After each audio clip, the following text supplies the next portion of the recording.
Am I in your top 8? What kind of music do you listen to? L for L, F for F, PC for PC. Eminem owns this pick. You copied my profile song, by the way. Who was your first friend on MySpace? Tom, right? So guy, Tom. Tom. Tom. Yeah. Isn't it Tom? Yeah, Tom. Right? Yeah. Tom.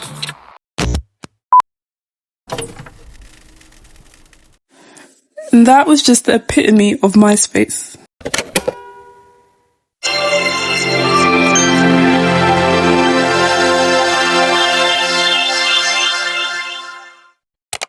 Launched in 2003, MySpace didn't just join the internet to show face, it came to conquer it.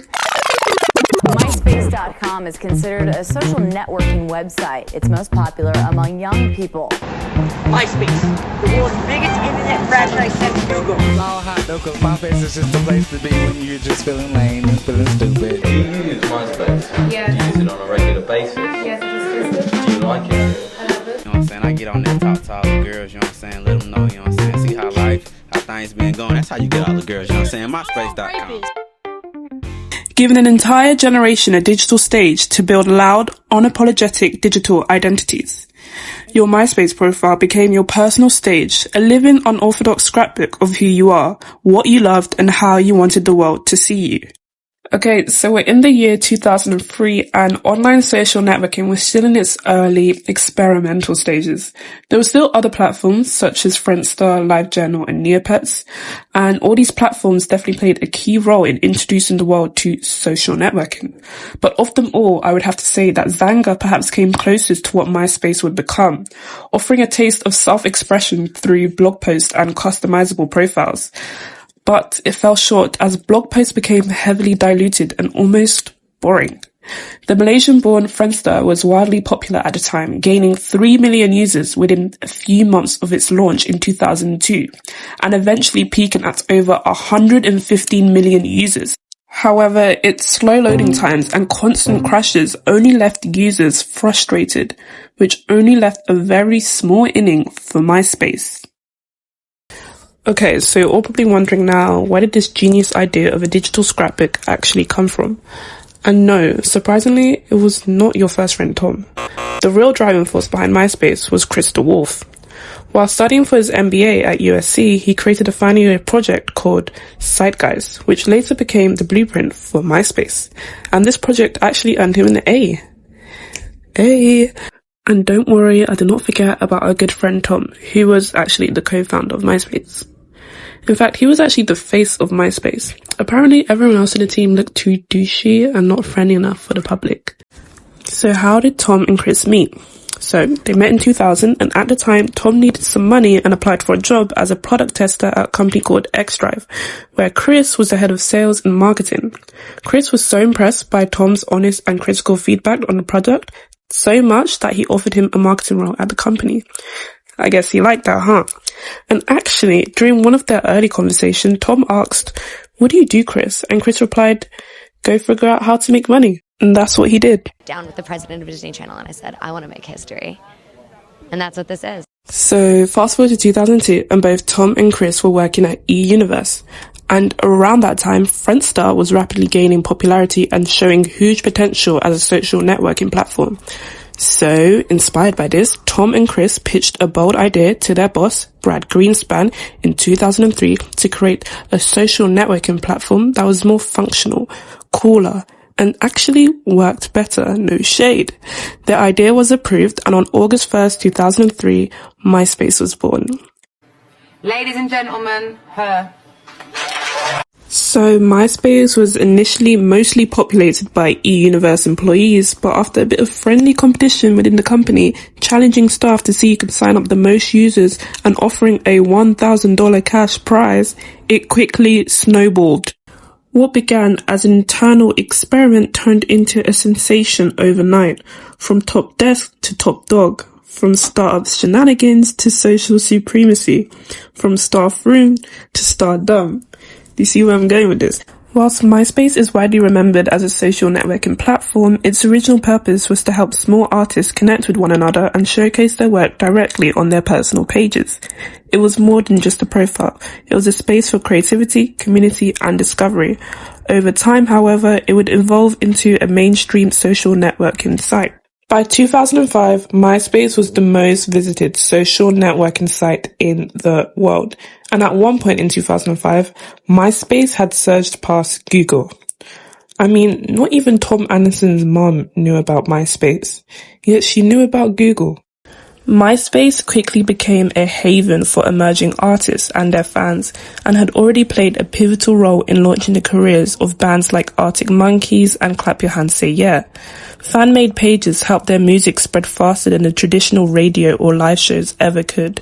As artists began to see the platform's power to shape careers, even major acts like REM started debuting new tracks on MySpace, turning it into a digital stage the industry just could not ignore. I mean, you literally just could not ignore the buzz of MySpace. You had to join in, because Kim K had MySpace, and Kendall and Kylie Jenner, and Katy Perry. And let's not forget Aubrey Plaza, Nicki Minaj, Lady Gaga, Tom Hardy, Taylor Swift, Lana Del Rey, Chief Keef, and Kanye West. And it just makes you wonder, what was so cool about MySpace anyways? Firstly, everyone was on MySpace, and if you weren't, you were definitely missing out on the digital version of a high school hallway complete with drama, music, and glittery chaos. The moment you logged in, you were greeted by Tom, the Tom Anderson, grinning in his white t-shirt, already your first friend, whether you liked it or not. Every single user got that same welcome message, which made Tom the unofficial king of MySpace. With a friend count that probably rivaled the population of small countries, he was everywhere. He even had merch. Once inside your MySpace page, you had your blog section, which felt like a secret diary disguised as a public broadcast. It was your safe space to basically overshare your teenage angst and write cryptic lyrics that literally no one understood, or post 1,500 word essays about whatever. Next was your About Me section, and this was your chance to go big or go home. This is where you can be a bit shady and hide passive-aggressive messages to enemies, write deep emotional quotes, song lyrics, or just ultra edgy stuff. Then came the interest section, and this is where you list your undying love for Fall Out Boy, Hollywood Undead, Bring Me the Horizon, or some super niche underground band that no one has ever heard of. And, oh yes, we cannot forget about the iconic Friendspace, which eventually morphed into the Top 8, launched in late 2005 to ruin friendships and cause minor emotional breakdowns. If you weren't in someone's Top 8, you knew you done messed up. People would straight up delete and block you over a Top 8 snub. And that's the game. And let's not forget about customization. MySpace thrived on all things obnoxious. You could stylize your profile with neon backgrounds, glitter GIFs, seizure-inducing fonts, and have your page play music the second someone visited, automatically. That dropped around 2005, and yes, it was a battlefield of emo ballads, Lil Wayne remixes, and crankback sneak attacks. Your profile was basically your personality in HTML, sparking a whole generation of accidental coders. All customization had to be done manually. Tedious, but if you wanted people to stop muting your profile song halfway through, then you better put your head down and code. If you'd been on Xanga or LiveJournal, then you probably knew your way around town. And finally, let's talk notifications. Those red alerts probably made you feel like a celeb, didn't it? Friend requests, messages, blog comments, you're scrolling through them endlessly like you're a celeb doing press. The dopamine hit from seeing new comment was probably unmatched, even if it was just someone trying to own your pic. So yeah, there was pretty much always something to do on MySpace. Something to see, something to tweak, something to obsess over, or something to just hate on. It wasn't just a social network, it was an internet ecosystem, and for some, it was a straight launchpad to fame. For example, Adele got signed to XL Records after a friend uploaded a demo of her singing on MySpace. Soulja Boy basically stunned the internet with Crank That, posted a song to MySpace, and boom, it was the background anthem of every page in 2007. And let's not forget, MySpace practically gave birth to a whole wave of choreographed chaos. People sinking mirrors in parking lots, clothing stores, or at home with their cousins. You were either cranking that, leaning with it, walking it out, or two-stepping to snap your fingers. Oh yeah, remember chicken noodle soup, Laffy Taffy, or pop, lock and drop it?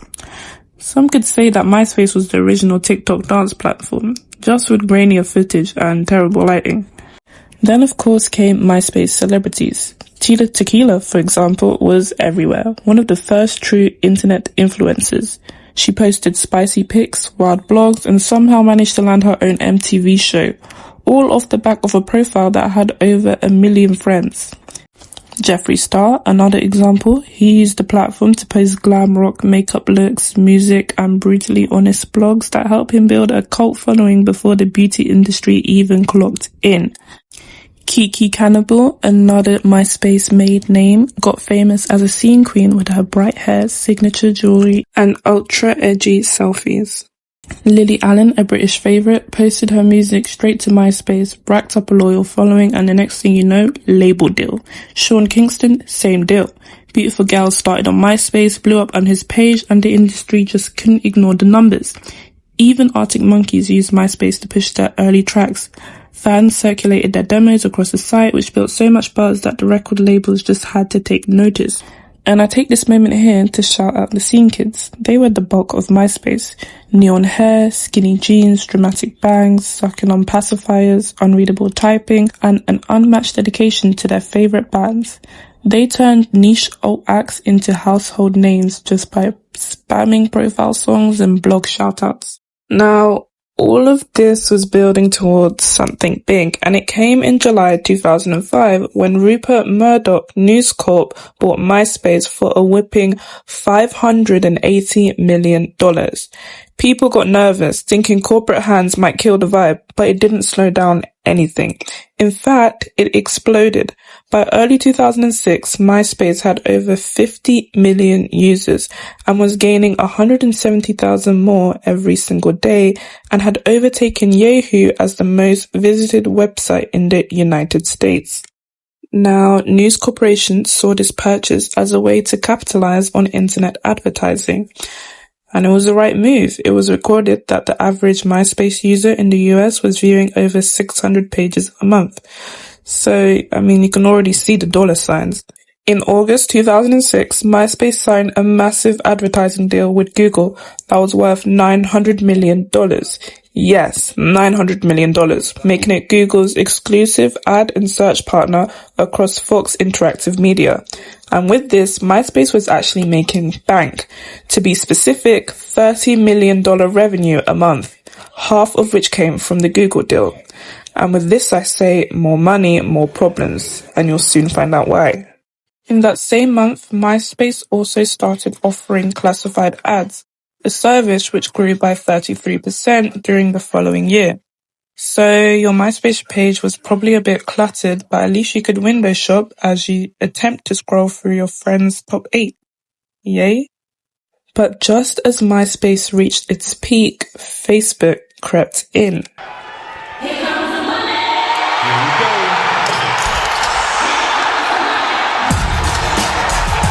Where MySpace was all glitter, noise, and clutter, Facebook arrived in 2006 looking sleek, clean, and serious.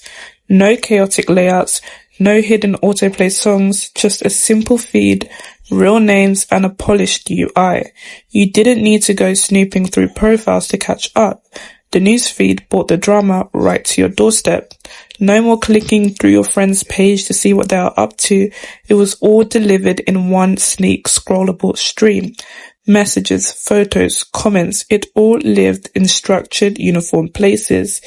Compared to MySpace's cluttered homepages and laggy loading times, it felt futuristic. And then came the exclusivity, that sweet elite digital velvet rope. Facebook started out only for Harvard, then slowly expanded to other Ivy Leagues, then to college students across the US. You needed an EDU email to join. If you didn't have one, blocked, denied, locked out. Think of it like being publicly booted from someone's top 8. Except instead of shade, it was institutional gatekeeping. But once you got in, you were instantly connected to everyone at your school. It was networking and socializing in one, and a perfect storm of FOMO and digital validation. At the time, it was still taboo to use your real name online. MySpace encouraged alter egos, cryptic usernames, and HTML personas. Facebook said, nope, be yourself, and oddly that made people more willing to connect, tag each other in photos, post events, and build a web of real people with real names. That authenticity hit different. It also looked way better. Facebook colored within the lines. It was minimalistic, modern, and unshakably clean, while MySpace gave you the freedom to be whoever you wanted, including a terrible designer. Facebook gave you the illusion of maturity. No glitter cursors, no autoplay, and no seizure-inducing fonts. Top friends on MySpace felt performative. Every update had drama. On Facebook, social interaction became dynamic thanks to the newsfeed. It wasn't just about who you were friends with, it was about what they were doing in real time. It felt alive. And as Facebook expanded its age range, the divide grew clearer. Facebook was for adults and MySpace was for teens. And suddenly, being a teen online didn't seem that cool anymore. People began to drift away from the messy, broken layouts of MySpace. Frustration grew. Its features felt dated, and while Facebook was simplifying and scaling up, MySpace was struggling to hold on to the energy it was built on. Not to mention, child safety issues on MySpace were becoming headline news. It wasn't just losing its edge, it was losing trust. In October 2006, 13-year-old Megan Meyer died by suicide after being cyberbullied by an adult posing as a teenage boy on MySpace. The tragedy sparked national outrage. In response, MySpace introduced child safety tools and began a massive cleanup. By 2007, MySpace claimed to have removed over 90,000 registered sex offenders, far more than the initial estimate of 50,000. They also began hiding profiles of users aged 13 to 16, limiting visibility to peers. Also in 2007, another case made headlines when a 13-year-old girl was sexually assaulted by someone she met on MySpace. Her parents sued, but the judge dismissed it, saying if anyone had a duty to protect her, it was her parents, not MySpace. Despite MySpace setting the minimum age at 13 years old, kids younger than that were all over the platform. No ID checks, no real filters, just a username, an edgy photo, and you were in. Here enters Jessie Slaughter. At just 11 years old, Jessie was active on MySpace and Stickcam, sharing videos about fashion, music, and local party scene drama. Shortly before turning 12, Jessie posted a video that gained widespread attention, responding to two explosive claims circulating on Sticky Drama and MySpace. First, that they had been raped, and second, that they had been coerced into a sexual relationship with the lead singer of Blood on the Dance Floor. In response to the floods of online hate, Jessie's father posted a now infamous video angrily addressing the users of 4chan. The video went viral, and within just 1 week, over 1 million people had watched it. But the internet, especially the internet of 2010, wasn't kind. Behind the screaming and internet mockery was a child crying out for help. Fast forward to 2020, a HuffPost investigation uncovered 21 women accusing the lead singer of sexual assault, many saying they were underage when it happened.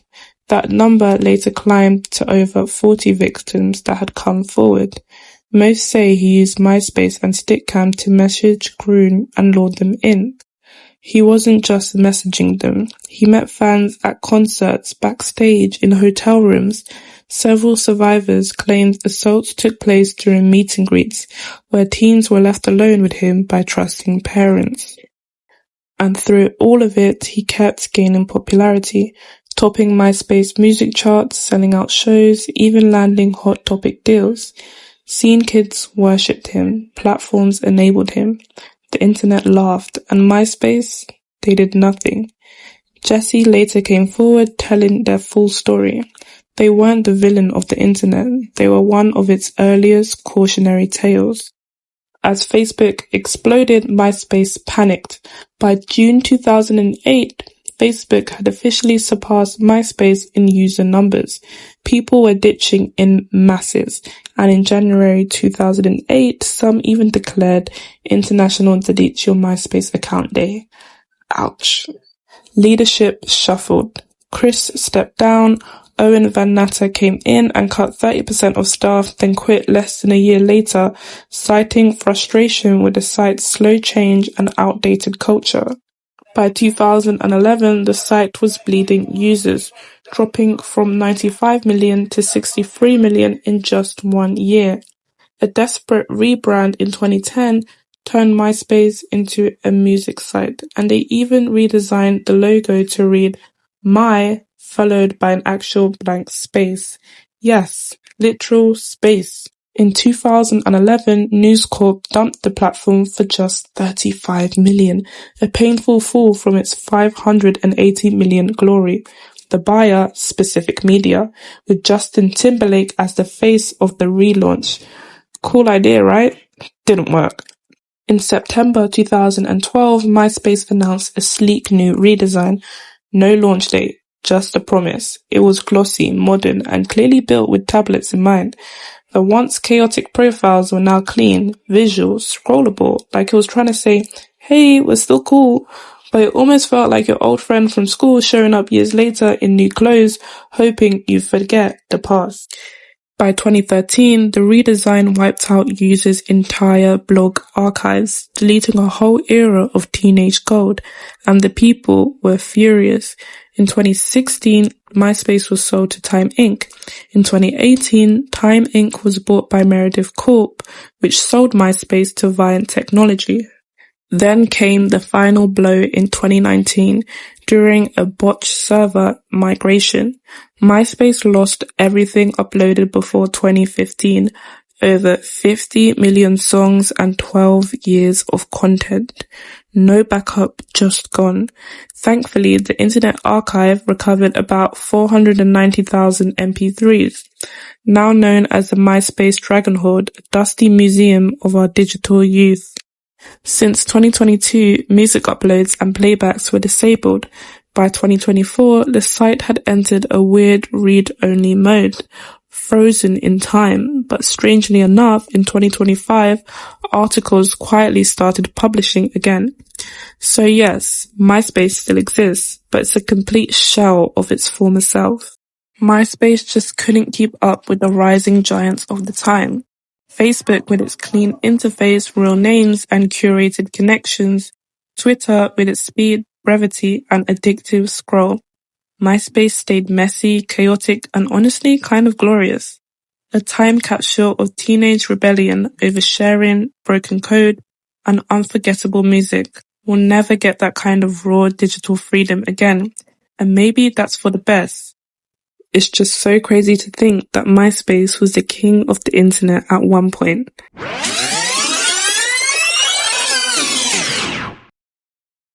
And this is the end. I really enjoyed making this video, and even though I was not part of the generation who used MySpace, I really enjoyed telling the story of probably the greatest sites of all time, the Never Seen 17, and yeah, I wasn't there, but I probably knew my way around it. And yeah, and if you enjoyed the video, make sure to like, comment, subscribe, and comment some of your favorite memories you had during your MySpace era.